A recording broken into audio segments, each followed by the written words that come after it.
So first of all, I've got the Phase 5 hammerhead here. Woo! Welcome back to the TMBC Wake YouTube channel.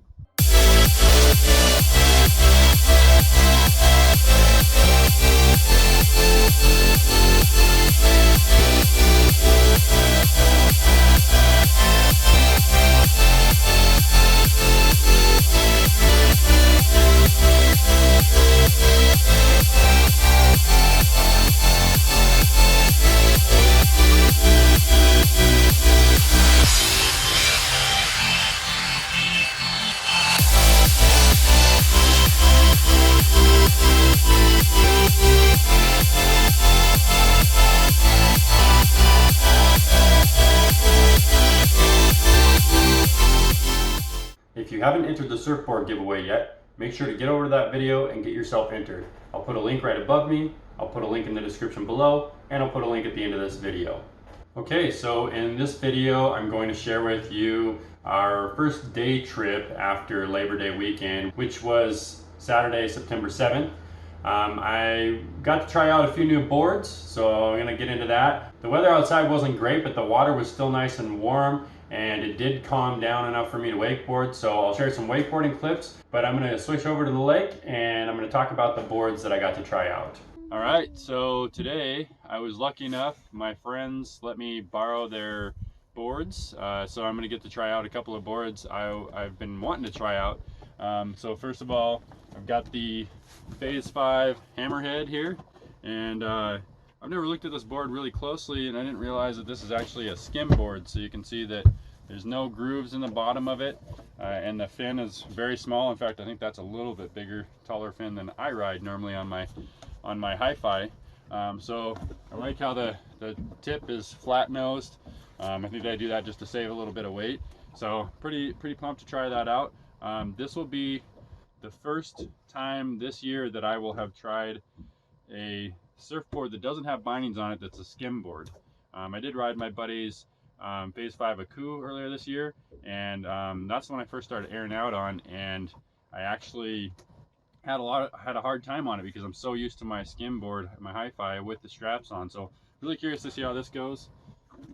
So the Phase 5 hammerhead. The other board is the board that I really wanted when I bought my hi-fi this year, the Phase 5 Panther LTD with the straps. So the reason why I went with Hyperlite is because I get a little bit of a deal on Hyperlite through my local dealer. This one was a couple $100 more. I'll find out today whether or not it would be worth the money to go to this. I can already tell you this one feels lighter than my board. I think that's pretty typical with Phase 5. They do a pretty good job of making pretty light boards. I can tell you that the foot straps look like they're more comfortable, a little bit more substantial. I'm gonna take a look at the adjustments today and see where I would use them. You can see that the fin on this is quite a bit different than my fin that I have on my hi-fi. Like the hammerhead I just showed you, it's more of a low profile fin. So this will probably be a little weird to me. Probably be better for spins because I'll be able to stop easier after my spin. But as far as what I'm used to, it might mess me up a little bit, but chances are I'll be able to get used to it. This is more like the Model X, and to be honest, this is the setup I would have on it if I was trying a 360 for the first time. And I knew what I know now about 360s. This is exactly what I'd have: a bigger fin in the middle, just one. So anyways, the Panther LTD. So I'm going to shred both of these today and see how it goes.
so you can see that amongst the inclement weather, still was able to have a really good time. Luckily, as long as the water temperatures are pretty good. In a wetsuit, I was getting rained on, and it really wasn't a big deal.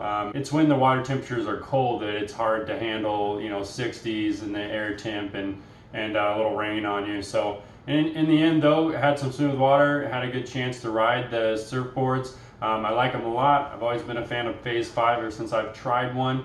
I did not ride the Hammerhead for very long because I started riding the Hammerhead because it was a little choppy out when we first got there, and then it smoothed out, so I hopped on my wakeboard and took my wakeboard set, and I didn't jump back on the Hammerhead. But I will be going out again, and I will be trying the Hammerhead a little bit more.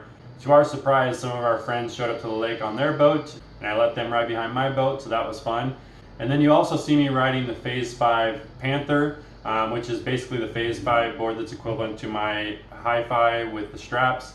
I got a lot to say about that. Basically, it is definitely a better board in my eyes. It's lighter, faster, and the straps are a lot more comfortable. There seems to be more adjustability on the straps, as you can see in this clip.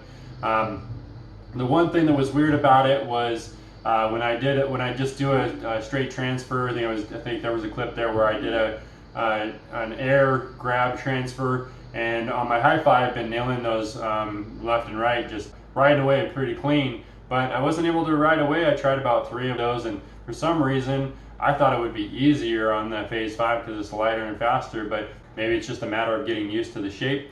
You can see I was trying the Surf Transfer 360s, and I was doing just as good as I was on my Hi-Fi, if not a little bit better.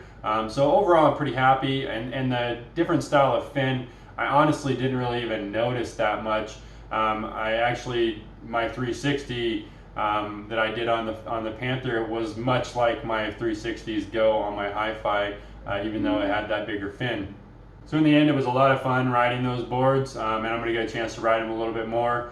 I may even try my first surf flip on that Panther because those foot straps are more comfortable, which actually makes me think of another advantage to the Phase 5 board with straps, is that the straps can fit quite a bit bigger size feet.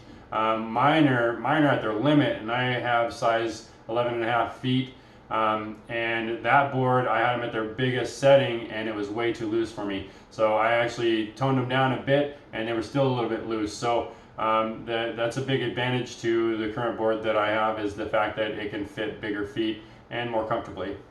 You also saw that we found some rams, some bighorn sheep with a pretty full curl. We've actually seen 7 of them there. Our friends actually found them. One day we got out to the lake and there was 7 of them all together. And it's actually very, very common to see bighorn sheep in this canyon, but not very common to see rams or the males, and definitely not 7 altogether. We only saw 2 this day, but in any case, it was kind of cool to see some rams that day. And all of our time we've spent at this lake, which has probably been over a decade, I've only seen rams twice during our season, and actually it was this same time of year, and then once in the winter. So it's a pretty cool sight when you get to see some rams. So that's it for this week's video. Thank you for watching. If you enjoyed this video, please give it a thumbs up. Also, please leave comments below if you have something to say about it. And if you're new to the channel, please subscribe and hit that notifications bell so you can be notified of future videos. I'll see you next week.